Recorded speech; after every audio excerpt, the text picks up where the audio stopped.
கோடிக்கு வந்து பாண்ட்ஸ் வாங்கியிருக்கிறாங்க அதானியோட போர்ட்ஸ்ல வித் பிரீமியம் ரேட் ஆஃப் 7.75% 15 வருஷத்துக்கு அப்படின்ற மாதிரி வாங்கியிருக்காங்க. இதை வச்சு அவங்க பிரைமரியா என்ன பண்ண போறாங்க அப்படின்னா அவங்களோட கடனை கட்ட போறாங்க. அதானி வந்து இதை வச்சுக்கிட்டு ஒரு தொழில்நுட்பத்தை வளர்த்துறதோ இல்லையா பிசினஸ் எக்ஸ்பான்ஷனோ பண்றது 10-11 மாதத்துக்கு முன்னாடி உங்களுக்கு ஞாபகம் இருக்கும், யூஎஸ்ல இருந்து அதானி மேல பெரும் குற்றச்சாட்டுகள் வந்தது. அவங்க போன்ல இருந்து சில டீடைல்ஸ் எடுக்கப்பட்டுச்சு. பல்வேறு மாநில அரசாங்கங்கள் அதுல வந்து இன்வால்வ் ஆயிருக்குன்னு குற்றச்சாட்டு வந்த ஜனவரி 2023 முதல் ஹிண்டன்பர்க் அறிக்கை வந்தவுடன் அதுல பாத்தீங்கன்னா ஒரு பெரிய இழப்பு ஏற்பட்டுச்சு. பல லட்சம் கோடி வந்து அதானி இழந்ததாக சொல்லப்பட்டது பங்குச்சந்தையின் வீழ்ச்சி தொடர்ந்து. அப்பயும் பாத்தீங்கன்னா பல லட்சம் ஷேரை போய் எல்ஐசி வாங்குச்சு. எல்ஐசி நிறுவனம் தொடர்ந்து Adani port, Adani enterprises, Adani energy, Adani பவர்னு எல்லா இடத்துலயும் போய் காசை பார்க் பண்ணி வைக்கிறது அப்படிங்கிறது. மோடி அவர்கள் வந்து எங்க ஃபாரின் ட்ரிப் போனாலும், இப்ப கிரீஸ்க்கு போனார்னா அதானிக்கு போர்ட் சைன் ஆகுது, இஸ்ரேலுக்கு போனா ஹாஃபியா போர்ட் சைன் ஆகுது, ஆஸ்திரேலியாவுக்கு போனா கோல் மைன்ஸ் வந்து அதானிக்கு சைன் ஆகுது. அப்ப இவர் எங்கெல்லாம் ஸ்ரீலங்காவுக்கு போனா அதானி வந்து அங்க பவர் எஸ்டாப்ளிஷ் பண்றது, இந்த சோலார் பவர் எஸ்டாப்ளிஷ் பண்றதுக்கு அதானிக்கு வந்து சைன் ஆகுது. நாங்க எல்ஐசியை முழுக்க முழுக்க தனியார்ட்ட வைக்கணும்னு இருக்கோம். அப்படி இருக்கும்போது நீயே தனியார்ட்ட போன, மக்களே தனியார்ட்ட போனாங்கனாலும் எங்களுக்கு லாபம் தான்.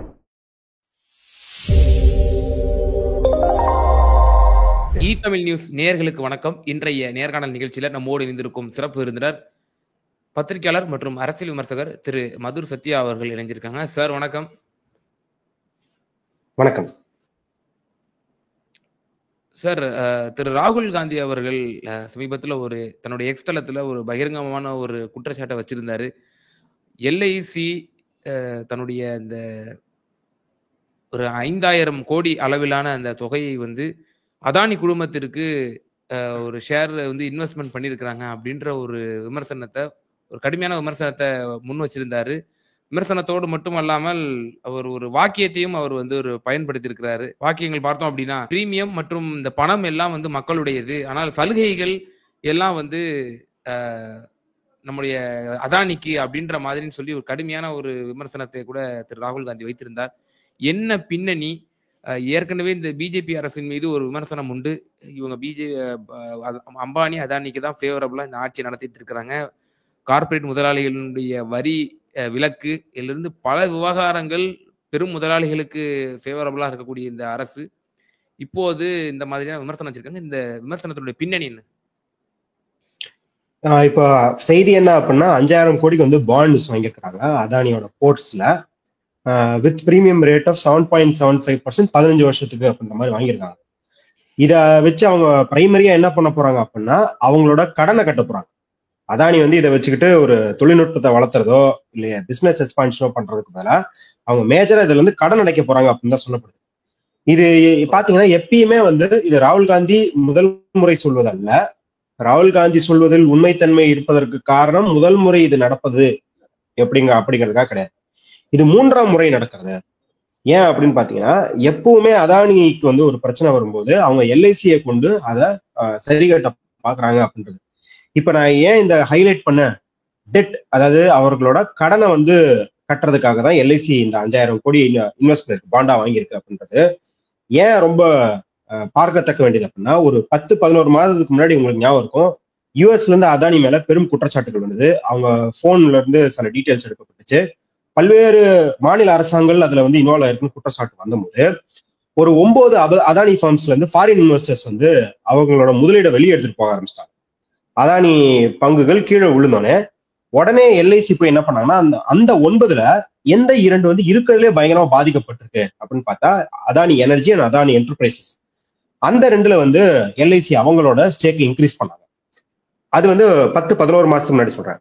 அதே போல ஜனவரி 2023 முதல் ஹிண்டன்பர்க் அறிக்கை வந்தவுடன் அதுல பாத்தீங்கன்னா ஒரு பெரிய இழப்பு ஏற்பட்டுச்சு. பல லட்சம் கோடி வந்து அதானி இழந்ததாக சொல்லப்பட்டது பங்குச்சந்தையின் வீழ்ச்சி தொடர்ந்து.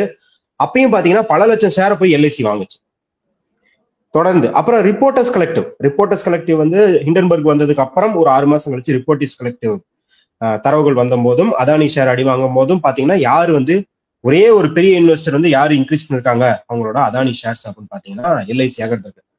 அப்ப தொடர்ந்து எப்பெல்லாம் அதானி மீது அவநம்பிக்கை வருது பங்குச்சந்தையில, இல்ல அவர்களுக்கு சட்ட ரீதியாக ஒரு நெருக்கடி வருது, இல்ல அரசியல் ரீதியாக ஒரு நெருக்கடி வருது, சுப்ரீம் கோர்ட்ல வழக்கு வருது அப்படின்னும் போதெல்லாம் எல்ஐசி அவர்களுக்காக பயன்பட்டு அப்படிங்கிறத பார்க்க முடியுது. இதன் பின்னணியில தான் குற்றச்சாட்டு வைக்கிறாங்க. அது மட்டும் இல்லாம எல்ஐசியும் பக்கம், அதாவது இது ரெண்டு, இந்த இந்த ஒரு காயின்ல வந்து ரெண்டு பக்கம் இருக்கு இல்லையா, அதானின்னு ஒரு பக்கம், எல்ஐசின்றது ஒரு பக்கம். உங்களுக்கு ஞாபகம் இருக்கும், எல்ஐசியோட ஐபிஓ ரிலீஸ் ஆனும்போது, எல்ஐசியை பிரைவேடைஸ் பண்ணணும்னு சொல்லும் போது, அப்போதும் எல்ஐசியில் இருக்கும் யூனியன்களும் சரி, பல பொருளியல் நிபுணர்களும் சரி, அங்க எவ்வளவு மல்டிபிளையரா வச்சிருக்கிறாங்க அப்படிங்கறத வந்து ஒரு பெரிய விமர்சனம் எழுப்பினாங்க. குறிப்பாக சொல்லணும்னா, ஒரு ஷேர், அதாவது இந்த ஒட்டுமொத்த நிறுவனத்தை உங்களுக்கு வந்து இவாலுவேட் பண்ணதுக்கு அப்புறம் ஒரு அந்த வேல்யூவேஷன்ல இருந்து ஒரு 2.5%, 2.5 டைம்ஸ், 3.5 டைம்ஸ், 4 டைம்ஸ் அந்த மாதிரி வந்து மல்டிபிளேயர்ஸ் போடுவாங்க. யூனியன்கள் கேட்ட மல்டிபிளேயருக்கும் இவங்க கொடுத்த மல்டிபிளேயருக்கும் பாத்தீங்கன்னா ஒரு 27,000-28,000 கோடி கிட்ட வந்து டிஃபரன்ஸ் இருக்கு. அப்ப 27,000-28,000 கோடி அப்படிங்கிறது வந்து பொதுமக்களுக்கு இழப்பு. பொதுமக்களுக்கு அப்படின்னா எல்ஐசி அப்படிங்கிற நிறுவனம் மக்களின் வரி பணத்துல உருவாக்கப்பட்ட நிறுவனம், மக்களோட சேமிப்புக்கான நிறுவனம். அப்புறம் ஒரு 35 வருஷமோ ஒரு ஆணோ பெண்ணோ உழைச்சி அதுக்கப்புறம் அவங்களுக்கான பென்ஷனுக்கான நிறுவனம். இது அத்தனையும் சேர்த்து அதானிக்காகவும் அதே போல வந்து எல்ஐசியை பிரைவேடைஸ் பண்ணும்போது இழப்பு அப்படின்னு ஒட்டுமொத்தமாக எல்ஐசி அப்படிங்கிறது வந்து ஒரு பொது நலன்ல வந்து ஒரு குறுகிய குருவின் நலன் மாறி இருக்கு. ஏன் இது ரொம்ப முக்கியம்னா, நம்ம 2006-08 வீழ்ச்சிக்கான முக்கியமான கூறுகள் இதுவாக தான் நம்ம பார்த்துருக்கோம். இனி இவங்க வந்து ராகுல் காந்தியின் விமர்சனத்தை எதிர்கொள்ளும் போது இவங்க முக்கியமாக நம்மள்கிட்ட சொல்ற ஒரு சாக்கு அப்படின்னு நம்ம எடுத்துக்கிற, இல்ல அவர்கள் பக்கம் அவங்க வைக்கிற நியாயம் அப்படின்னு சொல்றது வந்து பாருங்க, கிறிஸ்டல்ல இருந்து எல்லா ரேட்டிங்குமே அதானிக்கு வந்து ஏகபோகமா இருக்குது, சூப்பரா இருக்கு. அவங்க வந்து AAA ரேட்டிங் கொடுத்துருக்காங்க, A+ ரேட்டிங் கொடுத்துருக்காங்க. அப்படி இருக்கும்போது ஏன் போய் இன்வெஸ்ட் பண்ணக்கூடாது அப்படின்னு கேக்குறீங்க. நீங்க 2006 முதல் 8 பார்த்திருப்பீங்க, எல்லா கடனாளிக்குமே கடன் திருப்பியே கட்ட முடியாது அப்படின்னு இருக்கிற எல்லா கடனாளிக்குமே அங்க வந்து ரேட்டிங் ஏஜென்சிஸ் எல்லாமே வந்து A+, AAA எல்லாம் கொடுத்ததுக்கு விளைவாகத்தான் இந்த பொருளாதார வீழ்ச்சியே நடந்தது. முக்கியமாக எல்ஐசி போன்ற அங்க இருக்கும் நிறுவனங்கள் வந்து பென்ஷன் பணத்தை வைத்து சூதாடியனாலதான் அத்தனை பென்ஷன் வாங்குபவர்கள்லாம் நடுத்தருக்கு வந்தாங்க. 70 வயசு 80 வயசு இருக்கும் தம்பதிகள் எல்லாரும் வீட்டை இழந்து நடுத்தருல அமெரிக்கால வந்து பார்த்தேன். ஆனா இந்த மாதிரியான நடவடிக்கைகள் தான். அப்ப அப்படி இருக்கும்போது ராகுல் காந்தி எழுப்புற விமர்சனம் மிகவும் நியாயமானது அப்படிங்கறத பாக்குறோம். ஏன்னா இது பொதுமக்கள், குறிப்பாக முதியோர்களின் பணத்துல விளையாடுற ஒரு விளையாட்டு அப்படின்றத சார். இப்போ குறிப்பா எல்ஐசி நிறுவனத்தை பத்தி சொல்லும் பொழுது, அது ஒரு தங்க முட்டையிடும் வாத்து. அது வந்து ஒரு இந்தியாவுடைய மாபெரும் சொத்து. அந்த எல்ஐசியினுடைய ஷேரே ஒரு பக்கம் விட்டுறதை நம்ம பார்க்கிறோம். இதே பிஜேபியினுடைய அரசு. ஒரு புறம் அந்த ஒரு காரியம் வந்து நடக்குது, மற்றொரு புறம் எல்ஐசியினுடைய அந்த மக்களுடைய அந்த பணத்தை மக்கள் அந்த இன்வெஸ்ட் பண்ணி பெறக்கூடிய அந்த திட்டங்களின் மூலியமாக வரக்கூடிய அந்த பணத்தை அதானிக்கு வந்து குறிப்பா அதானி வந்து முதலீடு செய்து அதை வந்து தொழில் பெருக்கிறது கூட இல்லைன்ற ஒரு விஷயத்த சொல்றீங்க. அவங்க வந்து கடனை அடைக்கிறதுக்கு தான் இதை வந்து பெறுறாங்க அப்படின்ற அளவுக்கு நீங்க சொல்றீங்க. அப்படிங்கிற பொழுது என்ன இந்த எல்ஐசியை வச்சு என்ன அரசியல் பண்றாங்க சார்? ஒரு பக்கம் ஷேர்ஸ் வந்து விற்கப்படுது, எல்ஐசியினுடைய பங்குகள் விற்கப்படுகிறது. மற்றொரு புறம் எல்ஐசியினுடைய ஒரு பல்க் ஆஃப் அமௌண்ட் வந்து அதானிக்கு வந்து போகுது. அப்படின்னா இது எப்படி புரிஞ்சுக்கிறது சார்?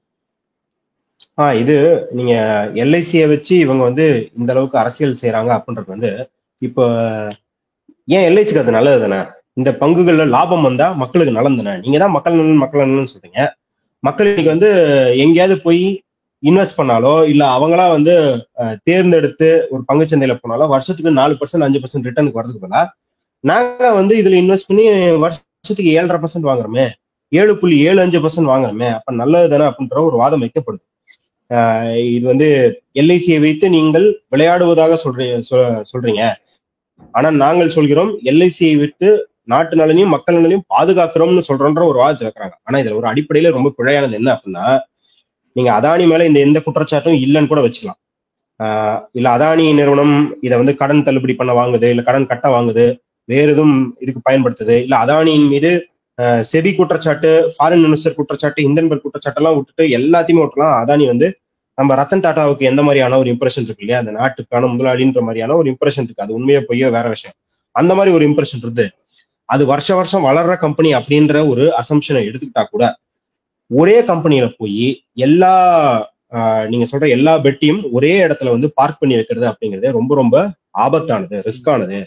நீங்க உங்க கையில ஒரு 100 ரூபாய் இருந்துச்சுன்னா நீங்க 10 ரூபாய் தங்கத்துல போட்டு வைப்பீங்க, ஒரு 10 ரூபாய் நிலத்துல போட்டு வைப்பீங்க, அப்புறம் ஒரு 10 ரூபாய் வேற இன்வெஸ்ட்மெண்ட் நீங்க பண்ணி வைப்பீங்க இல்லையா, ஷேர் மார்க்கெட்ல வாங்கி வைப்பீங்க, மியூச்சுவல் ஃபண்ட்ஸ்ல வாங்கி வைப்பீங்க. இதுதான் வந்து எல்லாருமே நீங்க நீங்க ஒரு பெரிய கம்பெனிக்கெல்லாம் கிடையாது. நீங்க வந்து ஆனந்த் ஸ்ரீனிவாசன் வந்து ஒரு பர்சனல் ஃபினான்ஸ் ஒரு 25,000 வாங்குறவன்ட்டு என்ன சொல்றாரு, எஸ்ஐபில போடு, மியூச்சுவல் ஃபண்ட்ல போடு, தங்கத்துல வாங்குன்னு டைவர்சிஃபை பண்ணும் போர்ட்போலியோன்னு சொல்றாரு இல்லையா. அப்ப அப்படி இருக்கும்போது எல்ஐசி நிறுவனம் தொடர்ந்து Adani port, Adani enterprises, Adani energy, Adani பவர்னு எல்லா இடத்துலயும் போய் காசை பார்க் பண்ணி வைக்கிறது அப்படிங்கிறது ஹையர் எக்ஸ்போசர் அப்படின்னு சொல்றாங்க. ஜெயராம் ரமேஷ் வந்து தொடர்ந்து இதை பத்தி பேசிட்டு இருக்காரு. எஸ்பிஐயும் எல்ஐசியும் too expose to one company. நாளைக்கு அந்த கம்பெனி சரிஞ்சா அந்த கம்பெனி வந்து உங்களோட சேர்ந்து புதக்குழியில அதையும் இழுத்துட்டு போயிடும். அப்படின்னும் போது அப்ப இந்திய மக்களின் வரி பணம் ஆகட்டும், உழைத்து கொடுத்த சேவிங்ஸ் ஆகட்டும், இல்ல அவங்க மியூச்சுவல் ஃபண்ட்ல போட்டதாகட்டும், பென்ஷன் பணம் போட்டதாகட்டும், எல்லாத்தையும் எடுத்து ஒரு குதிரை மேல நீங்க கட்டி வச்சிருக்கீங்க. அந்த ஒரு குதிரை நீங்க வந்து இன்னைக்கு நான் அந்த குதிரையோட எஃபிஷியன்சிய மார்க்கெட்ல எல்லாரும் கணிக்கிறவங்க, அவங்க வந்து அதானி வந்து தன்னிச்சையாக நின்று இந்த லாபம், இப்ப லாபம்னு காட்டுறதாகட்டும், இல்ல பெரிய கம்பெனின்னு காட்டுறதாகட்டும், உலகம் முழுக்க இருக்கிற இம்ப்ரெஷன் என்ன, அவங்க பிஜேபி இருக்கிறதுனால மட்டும்தான் அவங்களால இன்க்ரீஸ் பண்ண முடிஞ்சிருக்குது, இந்த அவுட்புட்டை கொடுக்க முடிஞ்சிருக்கு. ஏன்னா அதானிக்காக செபி விதிகள் திருத்தப்பட்டிருக்கு, அப்போ அதானிக்காக இம்போர்ட் டாரிஃப் திருத்தப்பட்டிருக்கு. அதே போல நம்ம மோடி அவர்கள் வந்து எங்க ஃபாரின் ட்ரிப் போனாலும், இப்ப கிரீஸ்க்கு போனார்னா அதானிக்கு போர்ட் சைன் ஆகுது, இஸ்ரேலுக்கு போனா ஹாஃபியா போர்ட் சைன் ஆகுது, ஆஸ்திரேலியாவுக்கு போனா கோல் மைன்ஸ் வந்து அதானிக்கு சைன் ஆகுது.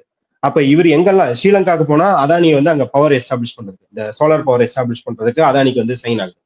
அப்ப இதை வந்து இலங்கையில இருக்கிற எலக்ட்ரிசிட்டி பவரோட டைரக்டர் வந்து ஒரு டெஸ்டிமனி கொடுக்குறாரு.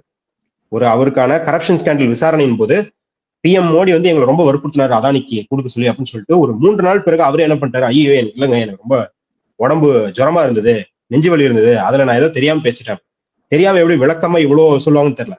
சோ இது போன்ற நடவடிக்கைகள்லாம் பிஜேபியின் வழியாக இது நடந்திருக்கிறது அப்படின்னும் போது, அப்போ உங்க ஆட்சி மாறிட்டு, ஒருவேளை நாளைக்கு ஆட்சி மாறிட்டு உங்களோட சப்போர்ட் இல்லாதனால அதானி சரிந்தா அதுல பாதிக்கப்படுவது யாரு? அதானின்ற தனிநபர் கிடையாது, எல்ஐசி எஸ்பிஐ அப்படிங்கிற மக்களுக்காகவே இருக்கிற இந்த நிறுவனங்கள் தான். அப்படின்னும் போது கண்டிப்பாக இது வச்சிருக்கிற நீங்க சொல்ற மாதிரி எல்ஐசியை வைத்து அரசியல் அப்படிங்கிறது என்னன்னா, இது வெறும் இந்த 5,000 கோடி மட்டும் கிடையாது. எப்போதெல்லாம் அதானிக்கு வந்து அதானிக்காக எல்லா ரிசோர்ஸையும் யூஸ் பண்ணப்படுது. இங்க நீங்க வந்து இடி பாத்தீங்கன்னா என்போர்ஸ்மெண்ட் டைரக்டர், நீங்க ஒரு லிஸ்ட் இருக்கு, அதானி வாட்ச் அப்படின்னு சொல்லிட்டு ஒரு வெப்சைட் இருக்கு, அந்த வெப்சைட்ல போய் பாருங்க. வைசாக் போர்ட்டுக்கு ஏகப்பட்ட காம்படிஷன் இருந்தது, யாரு போர்ட்டை நிர்வகிக்கிறது. அந்த காம்படிட்டர் அந்த குரூப்க்கு என்ன பண்றாங்கன்னா, இடி ஐடி எல்லாம் ரைடும் போனதுக்கு அப்புறம் அந்த போர்ட் வந்து அதானி கையில வருது. என்டிடிவி அதானி வாங்கணும்னு நினைக்கிறாங்க. அந்த என்டிடிவியோட தலைவரான பிரணாய் ராய் வந்து ஏர்போர்ட்ல வச்சு கைது செய்யப்பட்டு விசாரிக்கப்படுறாரு. எந்த என்டிடிவி அதுக்கப்புறம் இவங்கள்ட்ட வருது. அதே போல அம்புஜா சிமெண்ட், அந்த உங்களுக்கு வந்து சங்கி சிமெண்ட்ன்ற ஒரு இண்டஸ்ட்ரீஸ் வந்து ஸ்ரீ சிமெண்ட் கூட வந்து அதானிக்கு ஒரு போட்டி ஏற்படுது. உடனே என்ன பண்றாங்க, ஸ்ரீ சிமெண்ட் ஃபுல்லா ரைடு விடுறாங்க, ஐடி ரைடு விடுறாங்க, இடி ரைடு விடுறாங்க. கடைசியில பார்த்தா அவர் வந்து அந்த போட்டியில இருந்து விலகுறாரு, சங்கி சிமெண்ட்ஸ் வந்து அதானி வாங்குறாரு. இப்படி அவங்க அதானி வாட்ச் பாத்தீங்கன்னா லிஸ்ட் ஆஃப் நிறுவனம் கொடுத்துருக்காங்க. அதானி வந்து கடந்த 10 வருஷத்துல அக்வயர் பண்ண எல்லா லிஸ்ட் ஆஃப் நிறுவனத்துக்கும் பேக்ரவுண்ட்ல பாத்தீங்கன்னா ஏதாவது ஒரு ஐடி ரைட் இருக்கு, இடி ரைட் இருக்கு, இல்லைன்னா காம்படிஷன் கமிஷன் ஆஃப் இந்தியா வந்து அவங்கள வந்து அவங்க காம்படிஷன் ரூல்ஸ் எல்லாம் பிரேக் பண்ணிருக்காங்களா இல்லையான்ற சோதனை நடந்திருக்கு. இத்தனையும் பின்னாடி நடந்துகிட்டே வருது. அதே போல வந்து பங்களாதேஷ்காக கரண்ட் கொடுப்பதற்காக ஜார்க்கண்ட் மாநிலத்துல ஒரு விதி இருந்தது. அதாவது எவ்வளவு கரண்ட் நீங்க இருந்து எடுக்கிறீங்களோ, ஏன்னா அங்க இருந்த ஜார்க்கண்ட்ல தான் மைன் பண்ணி கரண்ட் எடுக்கிறாங்க, அந்த மக்களின் நலனுக்காக பாதுகாப்பதற்காக எல்லாமே இங்க சுரண்டி வெளியே கொடுத்துடக்கூடாதுக்காக 25% அட்லீஸ்ட் வந்து நீங்க டொமஸ்டிக்கா அந்த ஸ்டேட்டுக்கே கொடுக்கணும், அதுக்கப்புறம் தான் வெளியே எடுத்துட்டு போகணும் அப்படின்னு சொல்லிட்டு விதி இருந்தது. ஆனா என்ன பண்ணாங்க அப்படின்னா, அதானிக்கு 2015 சைன் ஆனதுக்கு அப்புறம் அதானியின் நலனுக்காக அந்த விதி தளர்த்தப்பட்டு 100% இங்க மேனுஃபேக்சர் பண்றத நீங்க பங்களாதேஷ்க்கு எடுத்துட்டு போகலாம் அப்படிங்கிற மாதிரியான செயல்பாடுகள் இறங்கினாங்க. அப்ப இந்த பின்னணியில இருந்தா எப்படி இடி ஐடி போன்ற நிறுவனங்கள் வந்து முழுக்க முழுக்க அதானியின் நலனுக்கு செயல்பட ஆரம்பிச்சது அப்படின்ற மாதிரி இருக்கும், இன்னைக்கு எல்ஐசியும் அப்படி ஒரு நிறுவனமாக மாற்றப்பட்டு விட்டது. இதன் விளைவு வந்து எல்ஐசிக்கு மட்டும் கிடையாது. இப்ப நான் மக்கள் இதை பார்த்து என்ன பண்ணுவாங்க, எல்ஐசியை விட்டுட்டு நிறைய தனியார் இன்சூரன்ஸுக்கு போவாங்க. உங்களுக்கு வந்து ரிசர்ச்சர்ஸ் என்ன சொல்லுது அப்படின்னா, ஒரு அரசு துறை இல்ல பப்ளிக் செக்டர் ஒரு இன்சூரன்ஸ் நடத்துறதுக்கும் தனியார் நடத்துறதுக்கும் உங்களுக்கு காம்பன்சேஷன் ரேட் ரொம்ப கம்மியாகுது. ஏன்னா இப்ப எல்ஐசியில வந்து ஒரு 100 பேர் கிளைம் பண்ணிருக்காங்க, எங்களுக்கு வந்து கணவர் இறந்துட்டாரு இல்ல ஆக்சிடென்ட் ஆயிடுச்சு அப்படின்ற மாதிரியான இன்சூரன்ஸ் 100 பேர் கிளைம் பண்ணிருந்தாங்கன்னா அவங்கள எத்தனை பேர் காம்பன்சேஷன் வந்துருக்குமோ அதுல பாதிக்கும் குறைவாக தான் பிரைவேட் இன்வெஸ்டர்ஸ் கிடைக்குது, பிரைவேட் இன்சூரன்ஸ் கம்பெனில கிடைக்குது. ஏன்னா பிரைவேட் இன்சூரன்ஸ் கம்பெனிக்கு எந்த ஒரு மக்களுக்கான ஒரு ஒரு நிபந்தனை கிடையாது, ஒரு பப்ளிக் கன்சர்ன் கிடையாது அவங்களுக்கு. அவங்க அதுக்காக லாபத்துக்காக ஆரம்பிக்கப்பட்ட நிறுவனம் அப்படின்றதுனால எவ்வளவுக்கு எவ்வளவு காம்பன்சேஷன் தரணுமோ அவ்வளவுக்கு எவ்வளவு பேரம் பேசுவாங்க. பேரம் பேசி காம்பன்சேஷன் எப்படி தர முடியணும், முடியாம தடுக்கணும்ன்றதுக்கான கோர்ட் வரைக்கும் போவாங்க. ஆனா எல்ஐசி அப்படி கிடையாதுல்ல. அப்ப நீங்க வந்து எல்ஐசி மீது அவநம்பிக்கை ஏற்படுத்தி மக்களை வந்து பிரைவேட்டுக்கு கொண்டு போறீங்க, பிரைவேட் இன்சூரன்ஸுக்கு கொண்டு போறீங்க அப்படின்றதே ஒரு பேர் ஆபத்துக்கு கொண்டு போகுது அப்படிங்கறத நம்ம புரிஞ்சுக்கணும். மக்களையே அந்த மாதிரி ஒரு ஆயத்தம் பண்றாங்கன்னு எடுத்துக்கலாமா? இது வந்து விளைவு, அதாவது வந்து இது வந்து அன்இன்டெண்டட் கான்சிக்வன்சஸ் சொல்லுவாங்க இல்லையா. முதல் நோக்கம் அதானியை காப்பாற்றுவது. அதன் விலை, அதற்கு கொடுக்கும் விலையாக மக்கள் எழுதி வெளியே போறாங்க அப்படின்னா அது இன்னொரு பக்கம் நம்மளுக்கு லாபம் வரப்போகுது. ஏன்னா எங்கெங்கெல்லாம் தனியார் மயமாகுதோ அங்கெல்லாம் லாபம் தான். நாங்க எல்ஐசியை முழுக்க தனியார்ட்ட வைக்கணும்னு இருக்கோம். அப்படி இருக்கும்போது நீயே தனியார்ட்ட போன, மக்களே தனியார்ட்ட போனாங்கனாலும் எங்களுக்கு லாபம் தான் அப்படின்ற கணக்கு தான் பாக்குறாங்க. ஓகே சார், நிச்சயமா இதனுடைய அபாயத்தினுடைய பின்னணியை வந்து எச்சரிச்சிங்க. இறுதியான ஒரே ஒரு கேள்வி, இப்போ எல்ஐசி இந்த பொது நிறுவனம் இதுவும் மூவிங் ஃபார்வர்டு தனியார் மயமாக்க போகிறதா? இப்போ நீங்க சொல்லுடைய அந்த பின்னணியெல்லாம் நம்ம பார்க்கும் பொழுது இப்போ எப்படி ஏர் இந்தியாவை முற்றிலுமாக அவர்கள் வந்து தனியார் வசம் ஒப்படைத்தார்களோ அதுபோல இப்போ எல்ஐசி நிறுவனமும் கொஞ்சம் கொஞ்சமாக ஏற்கனவே சில ஒரு பார்ட் ஆஃப் ஷேரை வந்து தனியார் மயம் ஆகிவிட்டது. இப்போது மக்களுக்கு ஒரு அந்த எல்ஐசி மீது ஒரு அவநம்பிக்கையோ அல்லது அது ஒரு நம்பகத்தன்மையற்ற ஒரு நிறுவனம் போல் ஒரு தோற்றம் அளிப்பது போல இப்போ நீங்க சொல்லக்கூடிய அந்த கூறுகள் காட்டுறதை நம்ம பார்க்கிறோம். இப்படி இருக்கும் பட்சத்துல ஏர் இந்தியா எப்படி தனியார் மயமானது போல் அது போல ஒரு எல்ஐசியும் தனியார் மயம் ஆகும் என்று நாம் வரக்கூடிய காலங்களிலே எதிர்பார்க்கலாமா இந்த பிஜேபியினுடைய ஆட்சி காலத்திலே? கண்டிப்பாக அதற்கான எல்லா முன்னெடுப்புகளும் அவங்க செஞ்சுக்கிட்டு தான் இருக்கிறாங்க. இது வந்து எல்ஐசின்னு மட்டும் இல்லாம நீங்க சொல்ற மாதிரி ஏர் இந்தியா ஆகட்டும், எங்கே ஆகட்டும், ஒரு பப்ளிக் இன்ஸ்டிடியூஷனை லாபம் ஈட்டி கொண்டிருக்கிறோம், பப்ளிக் இன்ஸ்டிடியூஷனை பிடிக்கிறது, அதை தரமட்டமாக்குவது, வேறு வழியே இல்லை எங்களுக்கு என்று தனியாருக்கிடம் விற்பது ஒரு பெரிய ஒரு பேட்டர்னாவே இருக்குது. பாத்தீங்கன்னா ஏர் இந்தியா வித்ததுனால எவ்வளவு பெரிய கான்சிக்வன்ஸ் நம்ம பாக்குறோம். உக்ரைன்ல வந்து மாணவர்கள் வந்து, அதாவது இந்திய மாணவர்கள் உக்ரைன் போரின் போது பாதிக்கப்பட்டிருக்கோம் வந்து கூப்பிடுங்கன்னு சொல்லும் போது இந்தியாட்ட ஒரு பிளைட் கிடையாது. சுடான், ஆமா, அங்க சுடான் உள்நாட்டு போரின் போது ஒரு கிராமமே வந்து இந்திய மக்கள் வந்து அங்க போய் குடியிருக்கிறாங்க, அவங்கள காப்பாத்துக்குன்னு கேட்கும்போது பிளைட் கிடையாது அப்படின்னு பாக்குறோம். அதே போல இங்க மக்கள் வந்து மக்களுக்குன்னு இந்த மாதிரியான ஒரு இன்சூரன்ஸ் ப்ரொவைடர் இல்ல அப்படின்னா அது எவ்வளவு பெரிய ஆபத்து அப்படிங்கிறத இப்ப நம்ம வந்து சொல்லும் போது சரி விவரம் அறியாதவர்கள் இவர்கள் பொறியியல் அறிஞர்களான்னு கேட்பாங்க. அண்ணல் அம்பேத்கர் வந்து பேசியிருக்காரு. அண்ணல் அம்பேத்கர் வந்து ஸ்டேட்ஸ் அண்ட் மைனாரிட்டிஸ் அப்படிங்கிற கான்ஸ்டிடியூஷன் பாடிக்கு அவர் மெமரண்டமா கொடுத்த அந்த அவருடைய சொந்த கான்ஸ்டிடியூஷன் சொல்றேன், அந்த கான்ஸ்டிடியூஷன்ல வந்து அவர் சொல்லியிருக்காரு, இன்சூரன்ஸ் அப்படிங்கிறது என்னைக்குமே வந்து அரசின் கட்டுப்பாட்டில் மட்டும்தான் இருக்க வேண்டும்.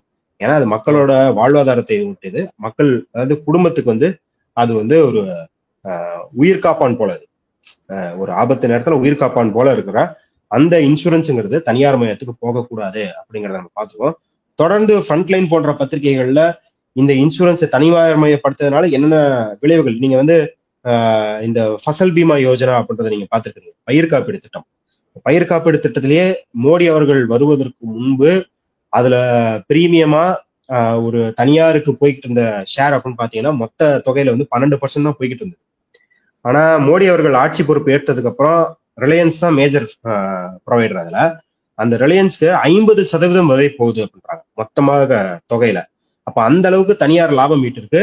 அந்த தனியார் லாபம் அப்படிங்கிறது எங்க, அது வந்து காத்துல இருந்து உருவாக்கப்பட்டு வரது இல்லையே, அது அந்த விவசாயிகள்ட்ட இருந்து வந்த காசு தான் அது.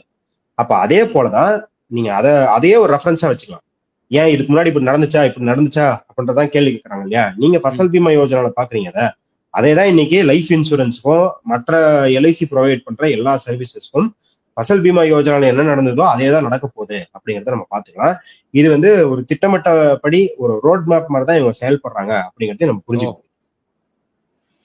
நிச்சயமா சார், இந்த எல்ஐசி நிறுவனம் ஒரு பல்கான அமௌண்ட்டை குறிப்பிட்டு அந்த அதானி நிறுவனத்திற்கு செய்திருக்கக்கூடிய அந்த இன்வெஸ்ட்மெண்ட், அதனுடைய அரசியல் பின்னணி, எல்ஐசி நிறுவனம் போற போக்கில் பார்க்கும் பொழுது அது நிச்சயம் அது ஒரு தனியார் மயமாக செல்ல போகிற ஒரு அபாயத்தையும் நீங்க வந்து பகிர்ந்திருக்கிறீங்க.